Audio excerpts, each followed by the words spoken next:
నా బిడ్డకేం కర్మ అంట్లు తోమడానికి, నా బిడ్డకేం కర్మ బట్టలు ఉతకడానికి, నా బిడ్డకేం కర్మ ఇల్లు ఉడవడానికి, ఇట్లా అనే వాళ్ళని చెప్పు చుక్కొట్టాలి. అప్పుడు బాగుపడుతుంది సమాజం. ఎందుకు అంటే ప్రతి మనిషి యుక్త వయసులోకి వచ్చేలోపు అన్నీ నేర్పాలా, అంతా ట్రైనింగ్ ఇవ్వాలి.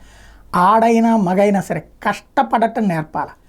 కష్టపడటం నేర్పాక ఆ కష్టం విపరీతంగా పడనీయాలి. అయ్యో నా బిడ్డ అన్యాయం అయిపోతున్నారు, నా బిడ్డ నలిగిపోతున్నారు అనేటటువంటిది లోపల ఫీల్ అయితే తప్పులేదు.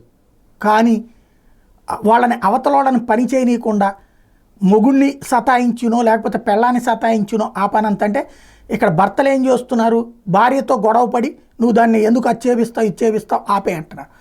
అలాగే భర్తతో గొడవపడి తన బిడ్డని మగబిడ్డని ఎక్కడా పని చేయొద్దు అంటారు. మగైనా ఆడైనా సరే అవసరమైతే నువ్వు ₹1,00,00,000 డబ్బులు సంపాదించుకో ఉండని నీ దగ్గర, కానీ నీ బిడ్డ ఒక కొట్లో గుమస్తాగానన్నా చేయమను, లేకపోతే ఇంకొక పని చేయించు, ఏదో ఒక పని చేయించు. అట్లాగే వంట నేర్పు, అట్లాగే ఇంటికి సంబంధించినటువంటి పనిని నేర్పు. ఇవి చేస్తూ ఆ పైన ఎదగమను, అక్కడే ఉండిపోమని మనం చెప్పట్ల.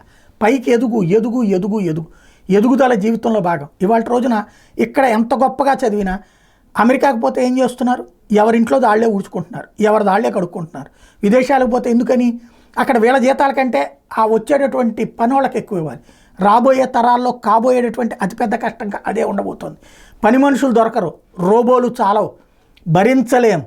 ఖచ్చితంగా ఇవాళ కష్టపడ్డటువంటోడు భవిష్యత్తులో సుఖపడతాడు, ఇవాళ సుఖపడ్డోడు జీవితాంతం కష్టపడతాడు. ఇప్పుడు అనుకుంటుంటాం మనం ముద్దు చేశాం కాబట్టి మా బిడ్డలు నేనంటే ఎంత ప్రేమ అని. ఇవాళ అట్లా కష్టపడకుండా ఉన్నటువంటోడు ఆ తర్వాత పెద్ద అయిన తర్వాతన ఆ కష్టాలు అప్పటికి అంటే ఇక్కడ కష్టపడకుండా ఉన్నాడు కదా, అప్పుడు కష్టపడాల్సి వచ్చేటోడు రోజు తిట్టుకుంటాడు. అది గుర్తుపెట్టుకోవాల్సింది.